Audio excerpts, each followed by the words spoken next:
The given image signifies which of the following conditions?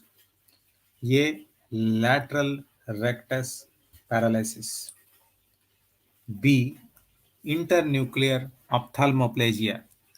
C. Oculomotor nerve palsy. D. Trochlear nerve palsy.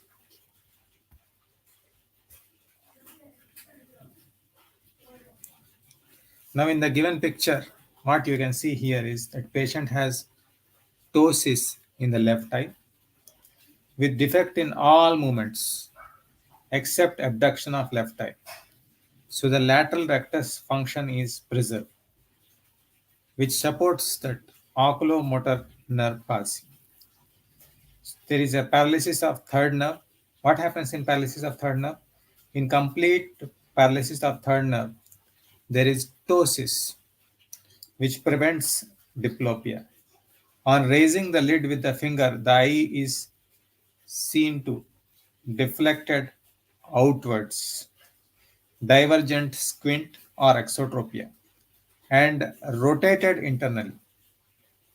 So, in complete paralysis of third nerve, there is ptosis, which prevents diplopia. On raising the lid with the finger, the eye is seen to be deflected outwards, that is divergent squint or exotropia, and it is rotated internally, that is intorted.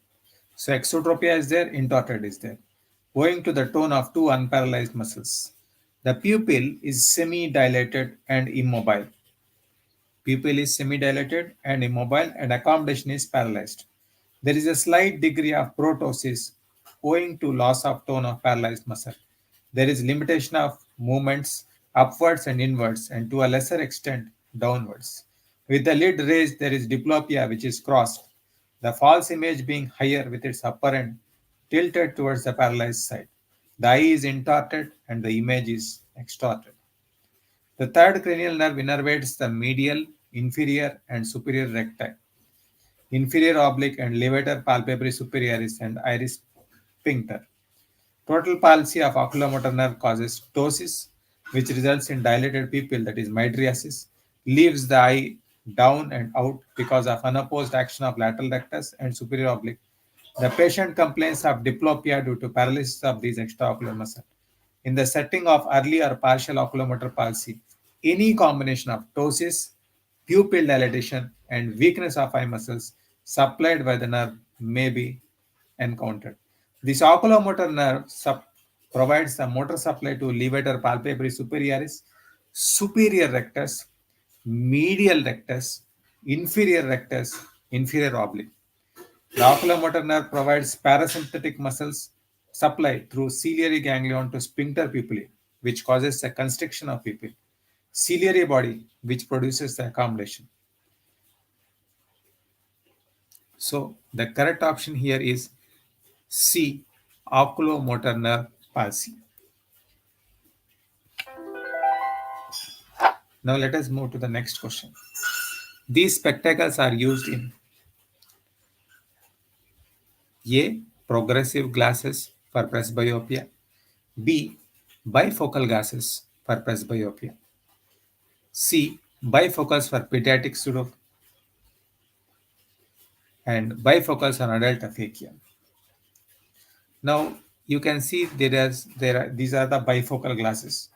The most common use of bifocal is for presbyopes who need assistance with both close work and distant vision. A bifocal lens contains two optical corrections. A most common use of bifocal is for presbyopes who need assistance with both close and distant vision. The upper part of lens is used to correct distant vision, while the lower half assists with reading or other close work. Between the two, there is a distinctive line. So these are the bifocal. Now, what is presbyopia? The term presbyopia means oldie, that is a vision condition involving the loss of eye's ability to focus on closed objects. Presbyopia is a condition that occurs as a part of normal aging and is not considered to be an eye disease. The symptoms are usually noticeable by the age of 40 to 45 and continue to develop until the process stabilizes some 10 to 20 years. As individuals age, the lens becomes less flexible and elastic, and the muscles become less powerful.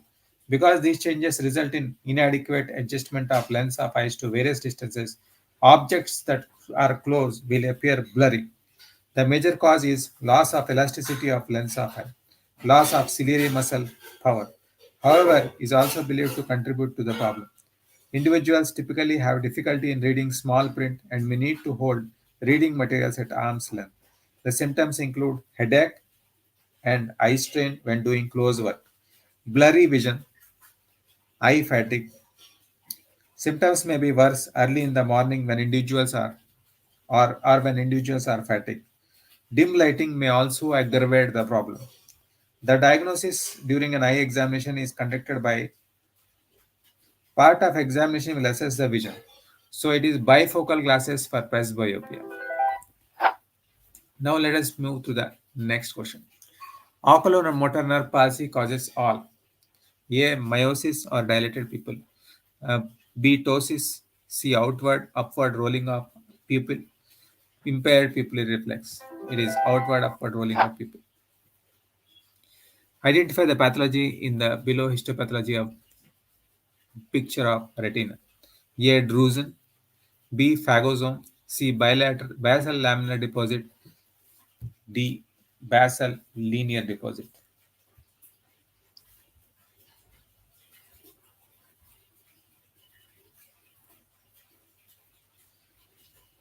Now in the image you can see drusen.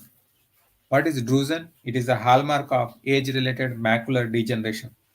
Drusen of Bruch's membrane are a thickening of membrane due to dysfunction of the retinal pigmental epithelium and are among the earliest findings in macula, varying in size, shape, and color.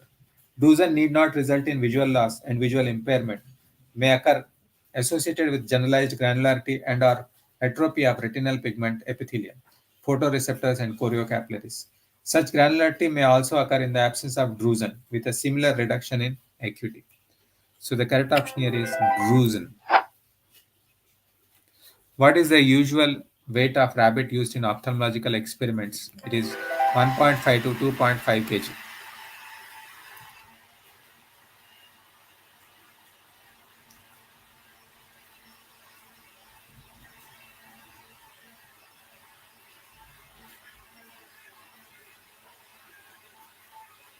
Now let us move to the next question. Which ophthalmological investigation is done here? A. Tonometry. B. Pachymetry. C. Laser interferometry. D. Beam mode ultrasound. It is a tonometry. Maximum contribution to refractive power of eye is by which part of the eye? A. Anterior surface of cornea. B. Posterior surface of cornea. C. Anterior surface of lens. D. Posterior surface of lens. It is anterior surface of cornea. Identify the phenomenon seen in the eye below. A. Ptosis. B. Proptosis. C. Legophthalmosis. D. Entropion. It is ptosis.